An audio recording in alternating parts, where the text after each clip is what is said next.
जय जिनेन्द्र। मेरे इस जैन सोल यह जैन दर्शन के वैज्ञानिक वाहिनी को लाइक करें, शेयर करें, सब्सक्राइब करें और बेल आइकॉन दबाएं। और आप हमें हमारे वीडियो के नीचे दिए गए पेज पर भी फॉलो कर सकते हैं। जय जिनेन्द्र। मनोविज्ञान संबंधी विवेचन हमने इसके पहले वाले चित्रण में किया। आज उस विवेचन को आगे बढ़ाते हुए हम परामनोविज्ञान अर्थात पैरासाइकोलॉजी इस संबंध में विवेचन करेंगे। पहले बता दूं कि परामनोविज्ञान यह पाश्चात्य विद्वानों ने एक रास्ता निकाला है कि जिससे उन्हें आत्मा की स्वीकृति भी नहीं करनी पड़े और उनका काम चलता रहे, आत्मा के संबंध में थोड़ा बहुत कुछ वो अनुसंधान कर सके। उन्हें आत्मा की अस्तित्व का स्वीकार करने में क्या अब दुविधा है, ये अभी तक समझ में नहीं आया है। परंतु अब बहुत से आधुनिक वैज्ञानिक इस दिशा में आगे बढ़ रहे हैं कि वे उन शब्दों का उपयोग न करते हुए उनके सारे अभ्यास से परिचित हो रहे हैं। परामनोविज्ञान में 4 बातें समाविष्ट है, मुख्यतः विद्या, रिद्धि, लब्धि और सिद्धि। विद्या का संबंध है इंटेलेक्ट से अर्थात बुद्धि से, और विद्या की प्राप्ति जो सामान्यतः वर्तमान दृष्टि से देखा जाए तो वह इस प्रकार की जाती है कि पाठशाला, महाविद्यालय, विश्वविद्यालय और फिर शोध द्वारा जो कुछ ज्ञान प्राप्त किया जाता है उसे विद्या कहते हैं। सामान्यतः यह जो ज्ञान पाया जाता है यह जीविका के लिए है। ज्ञान पाने से अच्छे स्थान पर सेवा का या स्वयं ही अपना उद्योग निर्माण करके या स्वयं अपना व्यवसाय करते हुए जीवन निर्वाह के साधनों की उपलब्धि की जा सकती है, वह विद्या है। परंतु जैन दृष्टि से यह विद्या जो है यह अज्ञान ही है, क्योंकि ज्ञान की परिभाषा जैन दर्शन में ऐसे बताई गई है कि जो ज्ञान आत्मा की मुक्ति के लिए उपकारक है, सहायक है, वही ज्ञान सम्यक ज्ञान कहलाया जाएगा। शेष अन्य सभी ज्ञान अज्ञान कहलाए जाएंगे। तो वर्तमान में विश्व की दृष्टि से जो ज्ञान है वह जैन दर्शन की दृष्टि से अज्ञान है, क्योंकि वह आत्मा की मुक्ति संबंधी बात नहीं करता, कोई मार्ग नहीं दिखाता, इसलिए उसे अज्ञान माना जाएगा। जब विद्या अच्छी तरह से उच्च श्रेणी की प्राप्त होती है तो सरलता से जो सेवा कार्य मिलता है या जो उद्योग चलाया जा सकता है या जो स्वयं का व्यवसाय किया जा सकता है, जैसे डॉक्टर या इंजीनियर या वकील, तो इसके कारण जो आय होती है वह काफी बड़ी मात्रा में होती है और उससे ऐश्वर्य और संपन्नता प्राप्त होती है, इसलिए इसे रिद्धि कहा गया है। अब परामनोविज्ञान का एक महत्वपूर्ण अंग है जो अनुसंधान और शोध कार्य में काम आता है। वहां केवल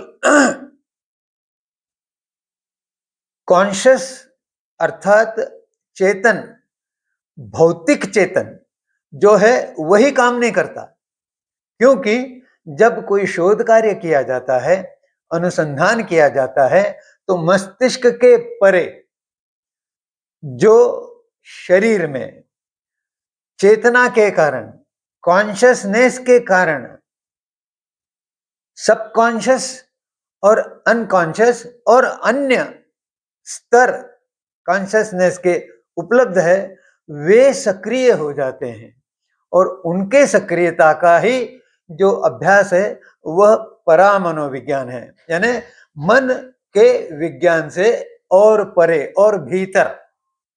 तो वह है सबकॉन्शियस और अनकॉन्शियस और भी आगे कुछ 3 स्तर है। अब जब यह अंतर में उपलब्ध शक्ति सक्रिय हो जाती है तो अधिक उत्तम ज्ञान प्राप्त करने की क्षमता उत्पन्न होती है और उसी से लब्धियां प्राप्त होती है। लब्धियां अर्थात कुछ असमझ में आए ऐसी जो शक्तियां हैं, उसके कारण व्यक्ति अन्य लोगों से अलग दिखाई देता है। जैसे जल के पृष्ठभाग पर चलना, इसके लिए बहुत साधना करनी पड़ती है। चलना संभव है और उसके कारण वह बहुत रेयर है, बहुत ही विरला है, इसलिए उसे लब्धि कहा जाता है। और इस ऐसी बहुत सारी लब्धियां अब परामनोविज्ञान भी जान चुका है और कुछ नहीं जानने के प्रयास वह कर रहा है और प्रयोगों द्वारा उसको प्रमाणित करने का भी उसका उपक्रम चल रहा है। जब परामनोविज्ञान अंतिम स्थिति में आता है तो व्यक्ति को सिद्धियां प्राप्त होती है। जैसे अगर वह कुछ बोल दे तो वैसी घटना घटेगी और उससे भी आगे जाके वह सुख दुख से परे हो जाएगा, वह दुख आनंद से परे हो जाएगा, वह मान अपमान से प्रभावित नहीं होगा, वह रोग स्वस्थ स्थिति से विचलित नहीं होगा। इस प्रकार की जो अपने आप उच्च स्तर की विद्याएं प्राप्त होती है तो उसे सिद्धि कहा जाता है। और अध्यात्म विज्ञान के अनुसार सिद्धि जो है वह अंतिम स्थिति में बंधे हुए आत्मा को बंध मुक्त करते हुए उसे सिद्ध बना देती है, मुक्त बना देती है और वह आत्मा फिर सिद्धशिला में पहुंचती है। अर्थात परम मनोविज्ञान के आगे का जो विज्ञान है वह है अध्यात्म विज्ञान, अर्थात मेटाफिजिकल साइंस, जिसे अंग्रेजी में यह नाम दिया गया है। फिजिकल जो भौतिक है और मेटा यानी भौतिकता से परे, इसलिए आध्यात्मिक, और इसलिए उसे अध्यात्म विज्ञान माना गया है। अब अध्यात्म विज्ञान का मुख्य उद्देश्य है कि कोई भी मनुष्य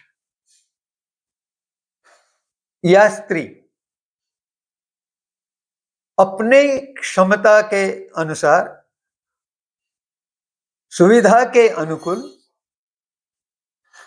इच्छा के अनुपात में साधना करे तो उस साधना का फल उस व्यक्ति को कर्मों की श्रृंखला घटाना, पूर्व में किए हुए कर्मों को नष्ट करना, नए कर्म बंध की संभावनाओं को रोकना। इस प्रकार कर्म का जो शेष रह जाता है वह लेखा जोखा बहुत घटता जाता है, और जब यह घटता जाता है तो उस व्यक्ति की आत्मा हल्की होने लगती है। एक प्रकार से ऐसा कहा जा सकता है कि ऐसी आत्मा फिर नरक में संभवतः जन्म नहीं लेती, वह मृत्युलोक में मनुष्य और देवता लोक में देव बनकर ही जन्म लेती है। इतने उसके कर्म कम हो जाते हैं। जब बद्ध आत्मा मुक्ति की ओर बढ़ती है तो उसे, जब तक वह साधना में लीन नहीं होता तब तक वह मुक्ति मार्ग पे अग्रसर नहीं हो सकती। और साधना क्या है? साधना है विभिन्न प्रकार के व्रत, फिर स्तुति गायन जैसे स्तोत्र या जाप, और उपवास